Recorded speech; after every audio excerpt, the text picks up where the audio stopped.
The city was breathing that particular kind of autumn air, crisp and cool, carrying the promise of winter on its edges but holding on to the memory of summer sun. For Amara, it was the kind of day that made you feel alive, the kind that made the simple act of walking down the street a pleasure. She pulled her light blazer a little tighter, not because of the chill, but out of habit. It was a good blazer, a soft wool in a deep navy. One of the few truly expensive things she owned, bought with a specific purpose in mind. It was a piece of armor as much as it was clothing. Her steps were deliberate and unhurried on the wide sidewalk. Her worn but comfortable leather sneakers quiet against the concrete. She was just another person in the flow of the downtown crowd. A river of faces, all moving with their own purpose, their own destinations. Yet Amara carried a different kind of weight with her today. A weight that was both a comfort and a burden. It was in the leather folder tucked under her arm, a slim, unassuming thing that held a piece of paper representing more than just a number. It was a dividend, a quarterly payment from a trust fund established by her father before he passed away. It was his legacy, a testament to his brilliance as an engineer and his foresight. A way to ensure his family was always taken care of. Cashing these checks was always a strange ritual. It was a necessary transaction, but it felt more like touching a ghost, a brief connection to the man who was gone too soon. She wasn't just cashing money. She was acknowledging his continued presence in her life, a presence that was both a source of immense pride and a profound sadness. Her destination loomed ahead, a building that always seemed to suck the warmth and color out of the surrounding air.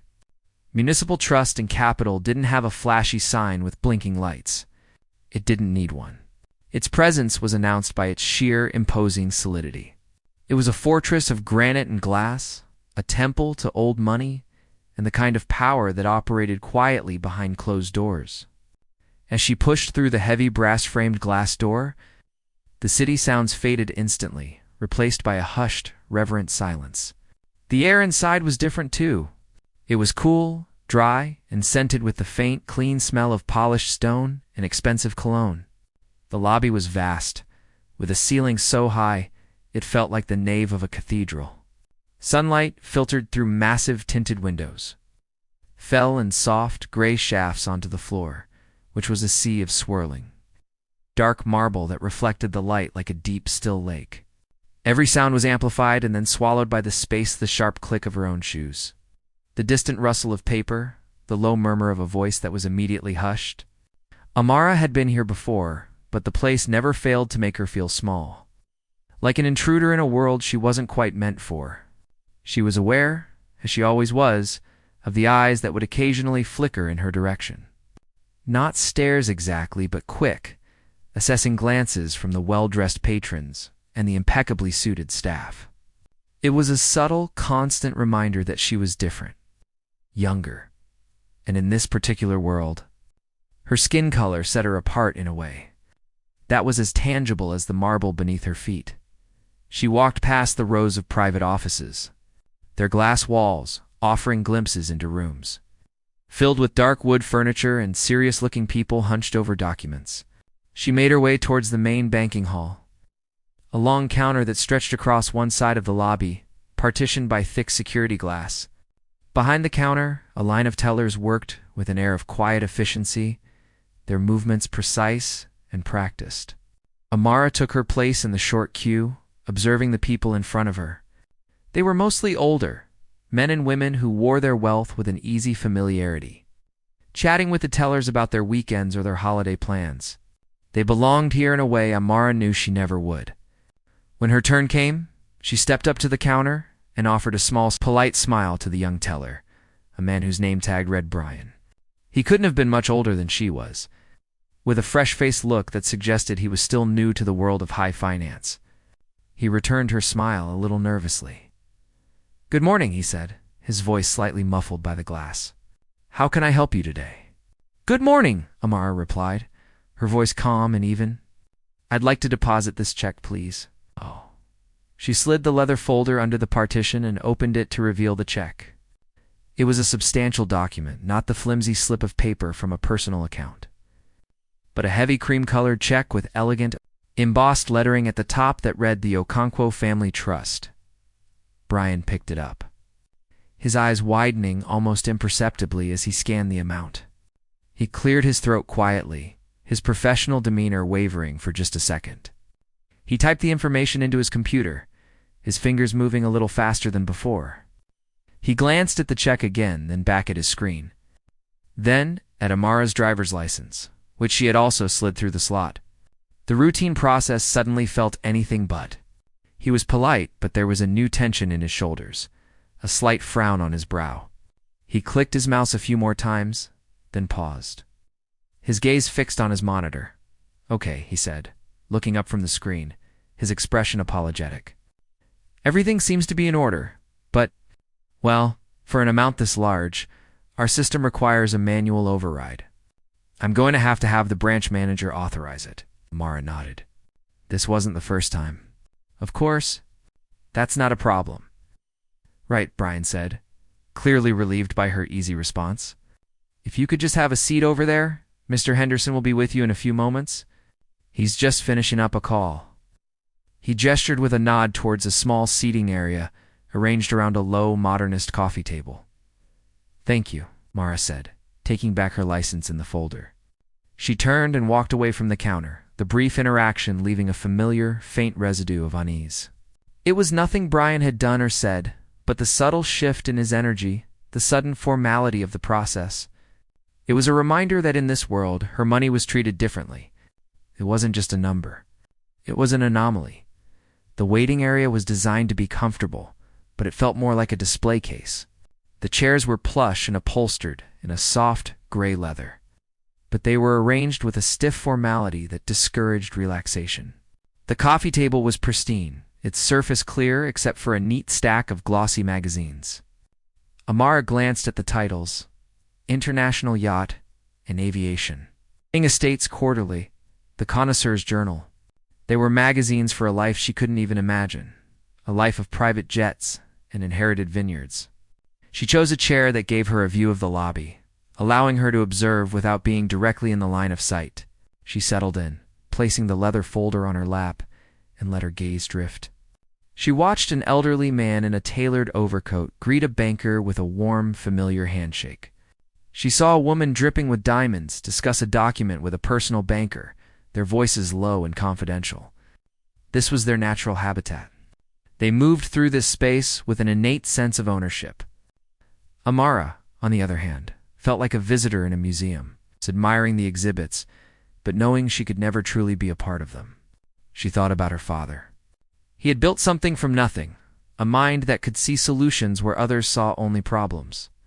This trust was his way of giving her a head start, of smoothing out the bumps in the road. But he couldn't have predicted all the obstacles. He couldn't have known that the color of her skin would be a hurdle in places like this, a silent, unspoken challenge to her right to be there, even possess the money he had left for her. She let out a slow, quiet breath, pushing the thought away. It was an old, tired feeling, and she refused to let it sour her day. She focused on the sunlight, the way it made the dust motes dance in the air like tiny golden stars.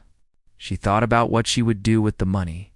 Some would go into savings, of course, but she wanted to use a portion of it for something meaningful, something that would honor her father's memory.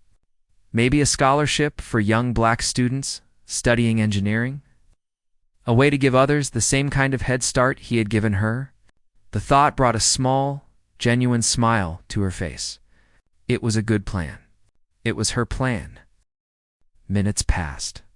The city outside the glass walls continued its hustle and bustle, but inside the bank, time seemed to move at a slower, more deliberate pace. Amara was patient. She had learned to be patient. She knew that rushing things or showing frustration only ever made situations like this more difficult. She was just beginning to wonder how much longer it would take when a door opened down the hall. A man emerged, and Amara knew immediately it was Mr. Henderson. He had the look of someone who was in charge. He was in his late 40s, with a face that was handsome in a severe, chiseled kind of way. His suit was a perfect fit, a charcoal gray that seemed to absorb the light, and his dark hair was cut short and styled with meticulous precision. He didn't walk so much as he strode, his posture exuding an unshakable confidence. He spoke briefly to the teller, Brian, who nodded quickly. Gesturing in Amara's direction, Mr. Henderson's gaze followed the gesture, and his eyes landed on her. He looked her over, a quick, sweeping assessment that lasted no more than a second, but felt much longer. There was no warmth in his expression, no hint of a smile. It was a look of appraisal, of calculation. He started walking towards her, his polished shoes making no sound on the thick carpet. As he approached, Amara straightened up in her chair, her armor of composure firmly back in place. He stopped a few feet away, his hands clasped behind his back. "Ms. Okonkwo," said. His voice was deeper than she expected, a smooth, baritone voice that carried an air of authority. He said her name as a question, not a greeting, as if he were double-checking a fact he already found doubtful. Amara met his gaze, her own expression calm and unreadable. "Yes," she replied, her voice steady. "That's me, Sterisk." He didn't offer his hand. He simply gave a curt nod and turned, expecting her to follow. Amara rose from the plush chair, the leather folder still in her hand, and walked behind him, her footsteps silent on the thick, patterned carpet. He led her down a short hallway, past more glass-walled offices where people looked up with brief, curious glances before returning to their work. He stopped at a door with a small gold plaque that read Robert Henderson, branch manager. He opened it and stood aside, a gesture that was less of a welcome and more of a command to enter. The office was a perfect reflection of the man and the bank he represented. It was large, but not ostentatiously so. The dominant feature was a massive desk made of a dark, almost black wood, polished to such a high gloss that it reflected the window behind it like a still, deep pool. The desk was impeccably organized. A single, expensive-looking pen lay next to a neat stack of papers, its point perfectly aligned with the edge of the desk. A computer monitor was angled just so, and a leather-bound blotter covered the surface, clean and unmarked. It was a space that screamed control and order. The walls were a muted gray, hung with a single, abstract painting that was mostly shades of white and gray. It was the kind of art that cost a lot of money and said very little. Two high-backed leather chairs faced the desk, looking like supplicants waiting for an audience. Henderson moved around the desk and sat down in his high-backed leather chair, which seemed to swallow him. He didn't invite her to sit. He simply gestured towards one of the chairs with a slight movement of his chin, his eyes never leaving her. Amara sat down, placing the leather folder on her lap. She felt like she was on a stage, the glass wall behind her making her feel exposed to the rest of the bank. The silence in the room was heavy, broken only by the faint hum of the computer. Henderson picked up the check, holding it by its edges as if it were contaminated. He looked at it, then at her, then back at the check. He let the silence stretch, a classic tactic designed to make the other person uncomfortable, to make them talk first, to make them explain themselves without being asked. Amara didn't flinch. She met his gaze, her expression calm and patient. She had played this game before. She knew the rules. He finally broke the silence, his voice smooth and low, but with an edge of steel underneath. "So, Ms. Okonkwo, let's talk about this." He tapped the check with a perfectly manicured finger. "An $80,000 dividend from the Okonkwo Family Trust? That's a significant amount of money." "It is," Amara agreed, her voice even. "It's a quarterly distribution." "A quarterly distribution," he repeated, as if testing the words. He leaned back in his chair, his eyes narrowed slightly. "And you are Amara Okonkwo, the beneficiary?" "That's correct," she said. "My father established the trust. I am the primary beneficiary." He leaned forward again, placing his elbows on the desk and steepling his fingers. "And your father's name was?" A familiar weariness began to settle in her stomach. This was the dance. The endless, exhausting dance of proving she belonged. "Dr. Samuel Okonkwo," she said, her voice unwavering. Dr. Henderson nodded slowly, a thoughtful, yet unconvinced expression on his face. "Dr. Okonkwo, of course. I knew of him. A brilliant man. A pioneer in his field. A real shame what happened." His words were sympathetic, but his tone was not. It was the tone of a man reciting facts he had just looked up. But the trust, Ms. Okonkwo. The Okonkwo Family Trust is one of this bank's oldest and most significant institutional accounts. The trustees are, well, they are a board of seasoned professionals, lawyers, financial advisors. I've met with them on several occasions. They are all, shall we say, mature individuals. I don't recall ever meeting you. Flicker of something hot and sharp pricked at her insides, but she pushed it down. She chose her words carefully, each one a small, smooth stone placed in a path. The board manages the investments, Mr. Henderson. They handle the business side of things. I am the beneficiary. I receive the distributions. I don't attend the board meetings. Of course, he said, but the way he said it made it sound like an excuse. He picked up her driver's license, which he had placed on his desk. He looked at the photo, then back at her. You're 22 years old. I am, she confirmed. He leaned back again, a look of profound skepticism on his face. Miss Okonkwo, I have been in this business for over 20 years.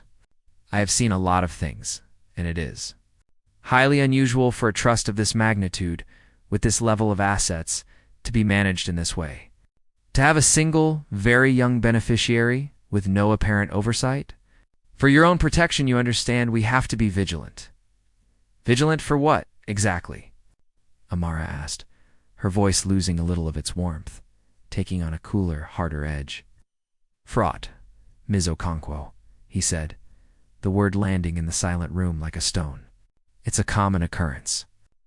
People forge documents. They create fake checks. They prey on the vulnerable. Or, in some cases, a vulnerable young person is taken advantage of by unscrupulous individuals. We have a responsibility to our clients and to our clients' heirs to ensure their assets are protected. He was looking at her not with suspicion but with a kind of pity, as if she were either a criminal or a victim, and in his mind, there was little difference. He slid the check back across the desk towards her, but he kept her license. This check, for example, the signature is one of the trustees. But how do I know you are who you say you are? How do I know you haven't come into possession of this document through illicit means? The accusation hung in the air, thick and suffocating. Illicit means. He wasn't just questioning the check anymore. He was questioning her integrity, her entire existence. He was looking at her dark skin, her youth, her simple blazer, and seeing a criminal. He was erasing her father, her family, her history, and replacing it with a cheap, ugly stereotype. The weariness in her stomach began to curdle into a cold, hard anger. But she kept her face a mask of composure. She would not give him the satisfaction of seeing her rattle. Mr. Henderson, she said, her voice quiet but clear, the check is real. My identity is real. The trust is real. I have been cashing these same checks at this same bank for the past 4 years, since I turned 18. I have my own account here. You can look it up. The records are all there. He waved a dismissive hand. I have looked it up. Your personal account is a dotist. It doesn't exactly align with the kind of wealth we're discussing here, which, frankly, makes this whole situation even more concerning. He was enjoying this, she realized. He enjoyed the power, the feeling of being the gatekeeper, the one who decided who was worthy and who was not. He was a king in his small gray kingdom, and she was a subject who dared to question his authority. So what is the next step, Mr. Henderson? She asked, her voice dangerously calm. What do you require to protect me? He picked up her license again, tapping it on the desk. I cannot, in good conscience, authorize this transaction, he said, delivering the verdict with the finality of a judge's gavel. The risk is too high. The discrepancies are too great. He leaned forward, his tone shifting from condescending to almost instructional. Here is what I suggest. You go back to whoever gave you this check. You come back here with a lawyer, or, better yet, one of the trustees from the board. Someone who can vouch for you, someone who can verify your identity and your claim to this money. Once we have that, once we have the proper verification, we can proceed. But until then, I'm afraid I cannot help you. He slid her license back across the desk with the check. The case was closed. He had dismissed her.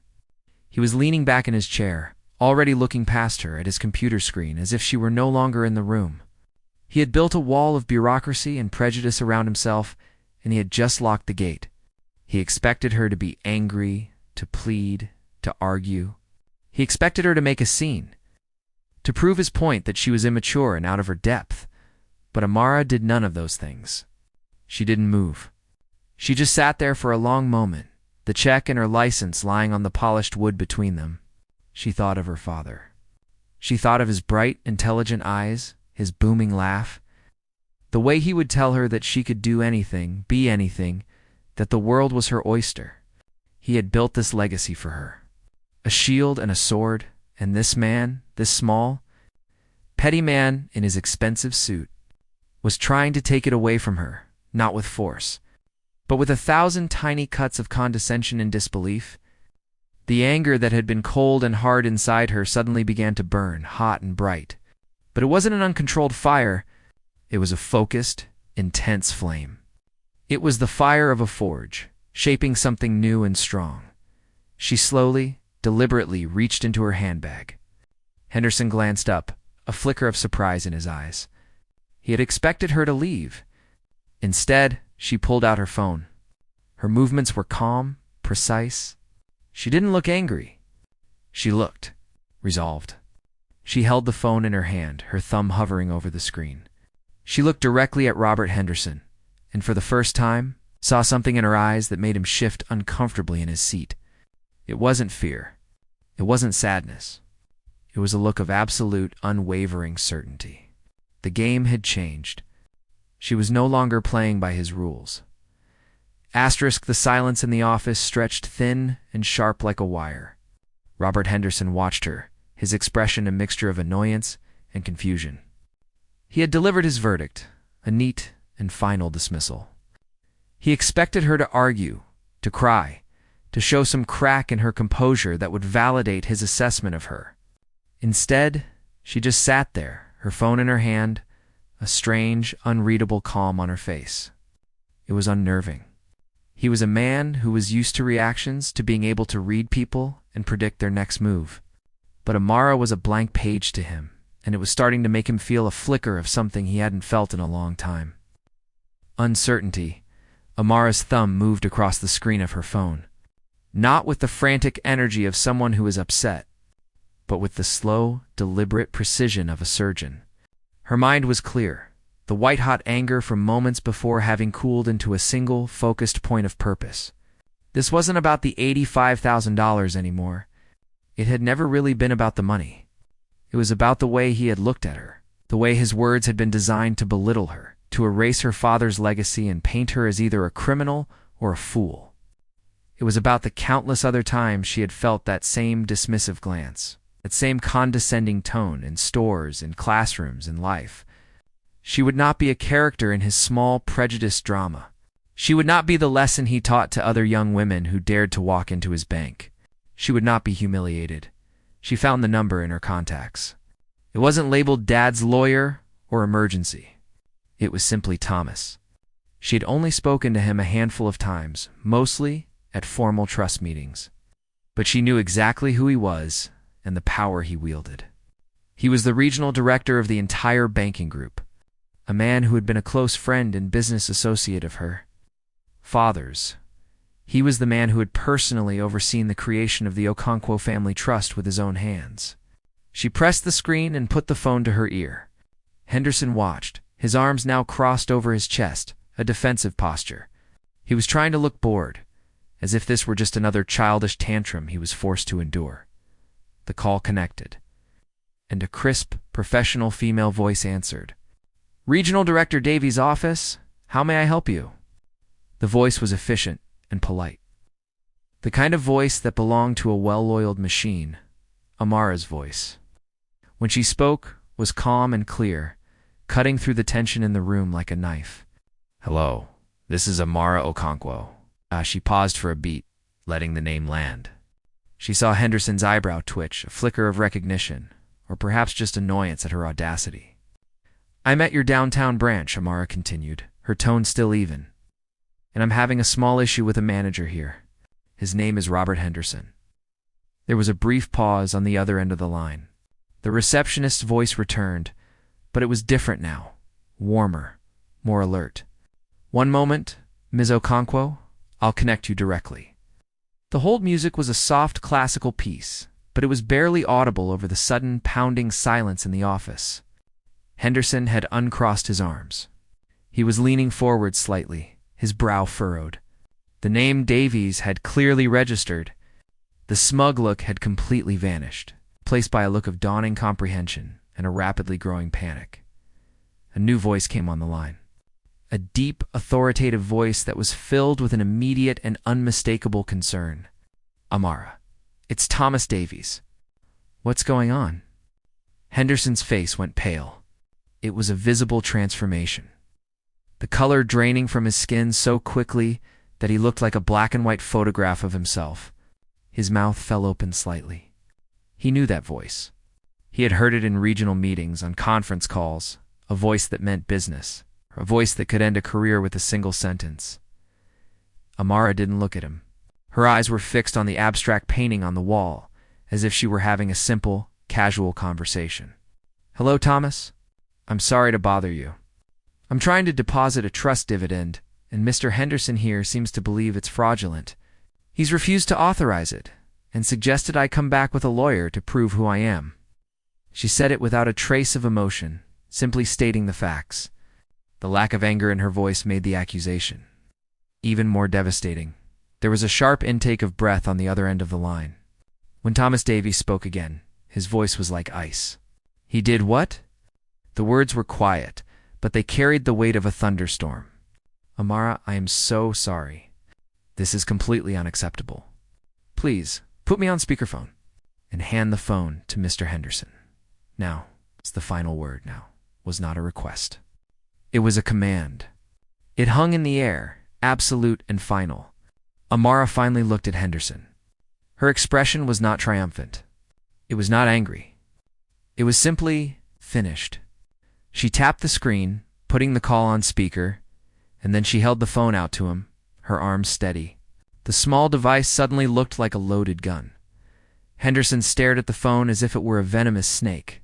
He didn't want to touch it.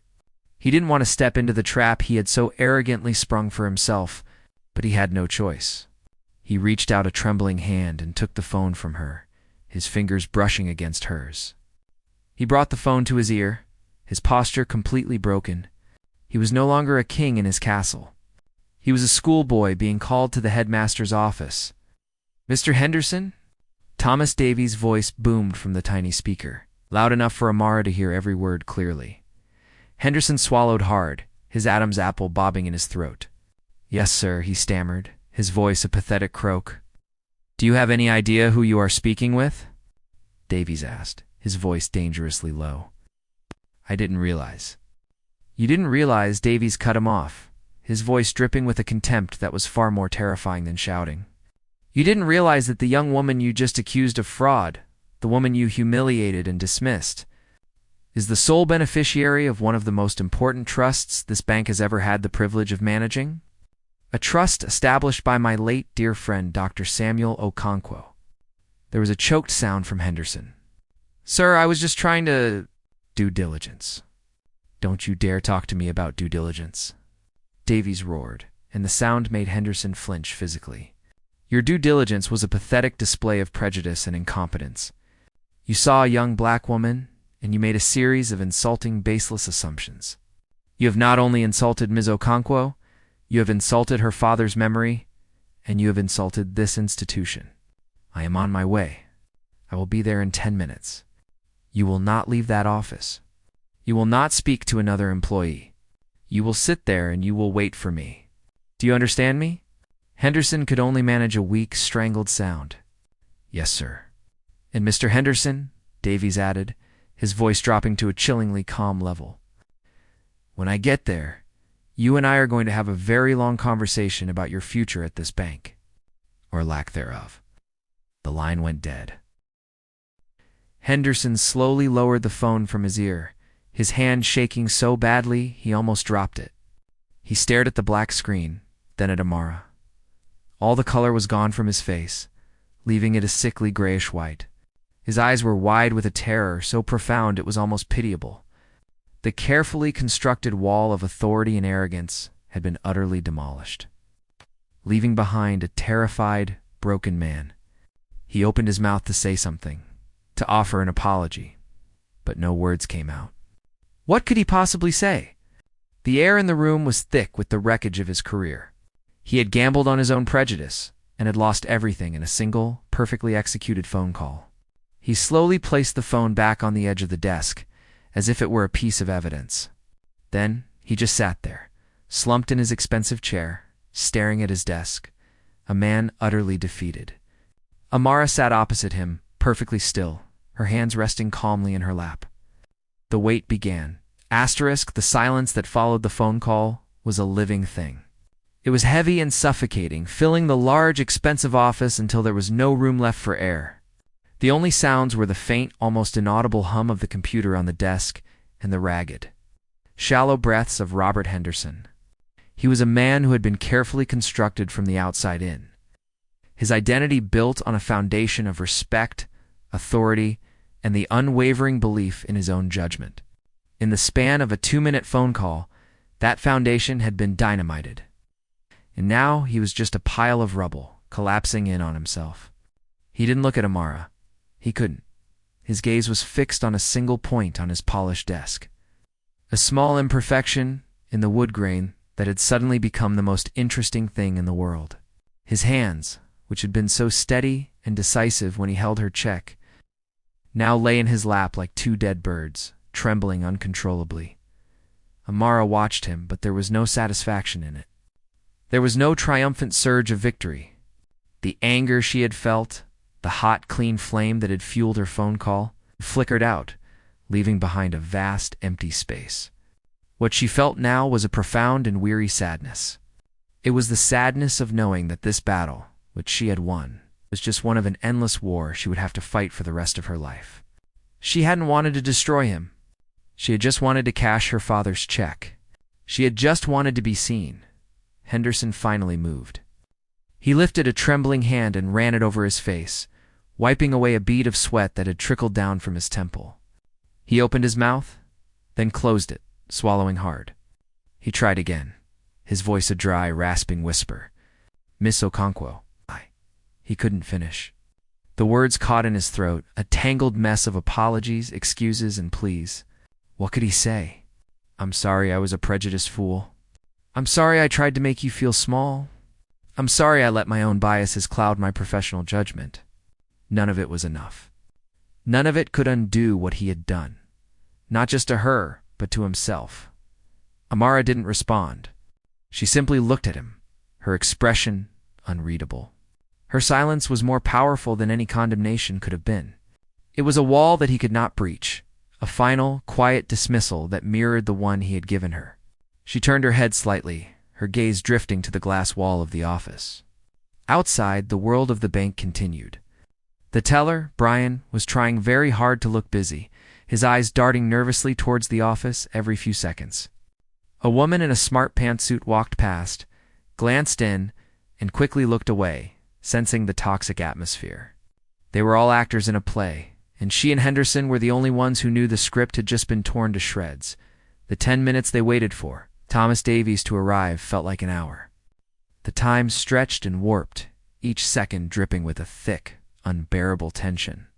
Amara found herself thinking about her father. She remembered him sitting at his desk at home, a mountain of books and papers around him, his face lit with the joy of discovery. He was a man who saw the world as a series of fascinating problems to be solved, of connections to be made. He saw people for who they were, for what they thought and what they dreamed. He would have been so disappointed not just in Henderson, but in the entire system that had created a man like him, a man so blinded by his own privilege that he couldn't see the truth standing right in front of him. This trust, this money, was his way of giving her a shield. A tool to navigate a world he knew would be more difficult for her than for most. But he hadn't been able to give her this. He hadn't been able to give her the peace of just being, of existing without having to prove her worth over and over again. The check in her folder felt heavier than ever, not with financial value, but with the weight of his unfulfilled hopes. Then, a change in the energy outside the office broke the silence. It was like a ripple moving through a pond. People started moving with a new, frantic purpose. Heads turned. A path seemed to magically clear in the main banking hall. The door to the office opened without a knock, and Thomas Davies stepped inside. He was not a large man, but he filled the room with an undeniable presence. He was in his late 50s, with a neatly trimmed silver beard and sharp, intelligent eyes that missed nothing. His suit was impeccable, but it was his expression that commanded attention. It was a mask of cold fury, controlled and focused. He ignored Henderson completely, his eyes locking onto Amara the moment he entered. The shift in focus was absolute. In his world, Robert Henderson had ceased to exist. "Amara," he said, his voice warm and filled with a genuine, deep regret that was a stark contrast to the icy rage he had shown on the phone. He crossed the room in a few quick strides and crouched down beside her chair, bringing himself to her level. It was a gesture of such profound respect that it almost took her breath away. "I am so sorry. This should never have happened. There is no excuse." Amara looked into his eyes and saw the sincerity there. She also saw the ghost of her father reflected in his concern. The carefully constructed wall she had built around her emotions began to crack. A single hot tear escaped and traced a path down her cheek. She quickly wiped it away, annoyed at her own vulnerability. "It's okay, Thomas," she said, her voice a little unsteady. "It's handled now." He shook his head, his jaw tight. "No, it's not okay." He stood up and finally turned his attention to the man behind the desk. The temperature in the room seemed to drop 20 degrees. "Henderson," he said, his voice quiet and flat, devoid of all emotion. It was far more terrifying than shouting had been. "You're on immediate suspension. Effective now. Security will escort you from the building. You will hear from HR regarding the termination of your employment." Henderson didn't resist. He didn't argue. He just nodded, a slow, pathetic movement. He looked like a deflated balloon, all the air and arrogance gone. He stood up on shaky legs, his eyes cast down in shame. He walked towards the door, a broken man. Pausing only for a moment to look at Amara, there was no anger in his eyes, only a vast, hollow emptiness. Then he was gone, disappearing into the bustling bank. A ghost already forgotten, Davies watched him go, his face a stony mask. Then he turned back to Amara, his expression softening again. "Come on," he said, his voice gentle. "Let's get this taken care of. And then we're going to get you a coffee, or whatever you'd like. My treat." He led her out of the office, past the tellers who now watched her with a mixture of awe and terror. The teller, Brian, looked like he might faint when Davies approached his counter. Davies didn't say a word to him. He simply took the check from Amara's folder, placed it on the counter, and looked at the young man. The message was clear. Process it now. Brian fumbled with the check, his fingers shaking so badly he could barely type. The authorization that had required a manager's approval, that had been deemed so suspicious, was now processed with a speed that was dizzying. The machine word, the receipt, was printed. Davies took it, checked it, and handed it to Amara with a small, respectful nod. "It's done," he said. Amara took the receipt. The thin piece of paper feeling strangely insignificant after everything that had happened. She looked around the vast marble lobby.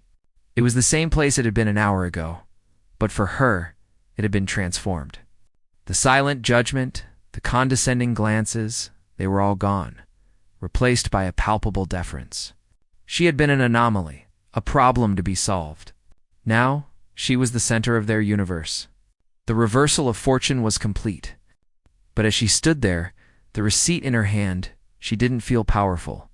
She just felt tired, deeply, bone-achingly tired. The heavy glass door of Municipal Trust and Capital swung shut behind them. The soft click, echoing like the sound of a chapter closing. Outside, the city was still moving, oblivious to the tiny drama that had just unfolded within its granite walls. The autumn air felt different now, cleaner, as if Amara had just emerged from a stuffy, smoke-filled room. Thomas Davies walked beside her, his presence a solid, reassuring weight. He didn't speak at first, simply guided her away from the bank's imposing facade and down the street, his steps measured and calm. He led her not to a fancy high-end cafe, but to a small, unassuming coffee shop tucked into a nearby alley. It was a place with mismatched wooden chairs, the rich smell of roasted beans, and the gentle hiss of a steaming wand. It was real. He found them a small table in the corner and gestured for her to sit. "What can I get you?" he asked, his voice gentle. "Anything you want." "My treat, just a black coffee, please," Amara said, her voice feeling a little raw. He nodded and went to the counter. Amara watched him, this powerful man who commanded an entire region of the bank, now patiently waiting in line like everyone else. He returned a few moments later with 2 steaming mugs, placing one carefully in front of her. The warmth of the ceramic seeped into her cold hands, a small grounding comfort. He sat down and looked at her, his eyes filled with a deep, genuine sorrow that went beyond professional courtesy. "Amara," he began, and then he stopped, as if the words were inadequate. "I am so sorry. What happened in there? It was inexcusable. It was a failure of leadership, a failure of training, and most importantly, a profound failure of basic human decency. There is no excuse for it." Amara took a sip of her coffee, the bitter liquid a welcome shock to her system. She looked at him, really looked at him. She saw the lines of worry around his eyes, the sincere set of his mouth. He wasn't just apologizing because he had to. He was apologizing because he meant it. He had known her father. He saw her not as a client, but as the daughter of his friend. "It's not your fault, Thomas," she said, her voice quiet. "You didn't raise him to think that way." "Maybe not," he said, shaking his head slowly. "But I created the environment where someone like that could thrive, where his biases could go unchecked. That's on me. The entire culture of that place, of so many places like it, needs to be torn down and rebuilt. We get so focused on risk management and protocols that we forget we're dealing with human beings." He paused, his gaze distant for a moment. "Your father," he used to talk about that. He said the greatest engineering challenge wasn't building bridges or circuits. It was building systems that were fair, that accounted for the flaws in human nature. He'd be so disappointed to see how far we still have to go. A lump formed in Amara's throat. Talking about her father made it all feel more real, more painful. "He just wanted me to be safe," she whispered. "He thought this would make things easier." "It should have," Thomas said firmly. "It will. I promise you that. From this day forward, you will never have to go through anything like that again, not in any branch of this bank. We will be implementing new training, new oversight. We'll make this right." He leaned forward, his expression earnest. "But that's about the bank. That's about the system. I want to know about you. Are you okay?" Amara considered the question. Was she okay? She wasn't hurt. Not physically. She had her money. The man who had wronged her was gone. By all accounts, she had one. So why did she feel so hollow? "I'm tired," she finally admitted, the words feeling like a confession. "I'm just so tired of having to be strong all the time. Of having to be the exception, of walking into a room and knowing that before I even say a word, I'm being judged. I wear this blazer," she said, plucking at the navy wool of her sleeve, like it's a suit of armor. "And some days, it just feels so heavy." Thomas didn't offer any platitudes. He didn't say don't be tired or it will get better. He just listened. He let her words hang in the air between them, acknowledging their truth. "Your father always said you had an old soul," he said softly. "He said you carried a wisdom that was beyond your years. He would be so incredibly proud of the woman you've become, not just for how you handled yourself today, which was with more grace than I could have mustered, but for who you are every day." They sat in silence for a while, drinking their coffee.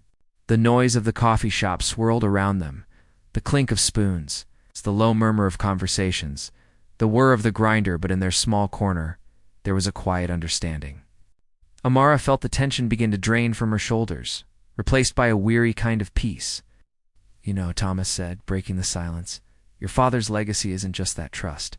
It's his mind, his heart, the way he saw the world, the way he wanted to make it better. That's the real inheritance." He looked at her, a new light in his eyes.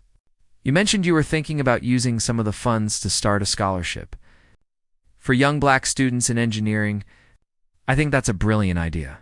A truly fitting tribute. The bank has a foundation. We could help you set it up, provide the administrative support, help you manage the endowment. We could make it official, something that carries his name forward in a real, tangible way. Amara looked at him, a small spark of something that felt like hope igniting in her chest. For the first time all day, she felt a genuine smile touch her lips. "I'd like that," she said. "I'd like that a lot." After they finished their coffee, Thomas walked her to her car. He promised to call her in a few days to discuss the details of the scholarship foundation. He gave her a brief, fatherly hug before she got in, a gesture of comfort that meant more than any formal apology ever could. Driving home through the city streets, Amara felt the events of the day replaying in her mind. But they were different now. The sharp edges had been softened. The anger was gone, replaced by a quiet clarity. She thought about Robert Henderson. She didn't feel a sense of victory or revenge. She felt a strange, distant pity for him. He had built his entire identity on a fragile foundation of superiority, and it had taken just one phone call to shatter it. He had lost his job, his reputation, his career. The cost of his ignorance had been high. But what was the cost to her? She pulled into her designated parking spot at her apartment building and sat in the car for a long time, the engine off. The cost wasn't monetary. It was emotional. It was the weight of the armor she wore. It was the exhaustion of having to constantly calculate, to anticipate, to be prepared for the next Henderson. It was the loneliness of being the only one in the room who understood the silent battle being fought. But as she sat there, she realized something. The cost was also the catalyst. It was the fire that forged her. It was the reason she was going to start that scholarship. It was the reason her father's legacy would be about more than just money. It would be about opportunity, about lifting others up, about building a small piece of the fair world her father had always dreamed of. When she finally got inside her apartment, she kicked off her shoes and shed her blazer, letting the armor fall to the floor. She felt lighter. She walked to the kitchen and poured a glass of water. Then she did the one thing she always did when she felt lost or overwhelmed. She called her grandmother. Her grandmother answered on the second ring. Her voice warm and familiar, a lifeline from a world away. "Hello, my love." "Hi, Nana," Amara said, and just hearing that voice made the tears well up again. "Sweetheart," her grandmother said, her voice instantly filled with concern. "What is it?" "I can hear it in your voice." Amara took a deep breath and told her everything. She told her about the bank, about Henderson, about the phone call, about Thomas Davies. She didn't hold back, letting out all the frustration, the anger, the weariness she had been carrying all day. When she was finished, there was a long silence on the other end of the line. Then grandmother spoke, her voice not with anger, but with a deep, ancient wisdom. "Let them have their moment of ignorance, my love," she said, her tone calm and steady. "It costs them more than it costs you in the end." He lost his way, his job, his peace. You, on the other hand, you found your purpose again. You were reminded of why you are here, of the work you have to do. Every time they try to put you in a small box, you just show them how big your world is. Her grandmother's words washed over her, a healing balm on the raw wounds of the day. "It just never gets easier, Nana," Amara whispered. "No, it doesn't," her grandmother agreed, "but you get stronger. And you learn that the only validation that matters is the one you give yourself. Your father knew that. He saw that strength in you from the day you were born. Now, you need to see it too." After they hung up, Amara felt a sense of peace settle over her, deep and true. She walked over to her desk and pulled out a fresh notebook. She opened it to the first blank page. At the top, she wrote, "The Samuel Okonkwo Engineering Scholarship." And then she began to write, her pen moving across the page with a newfound confidence. The check was just money. It was a number in an account. But this was a legacy. This was a future. This was the real dividend. And as she sat in the quiet of her own space, the city humming its endless song outside her window, she knew, with every fiber of her being, that she was exactly where she was supposed to be.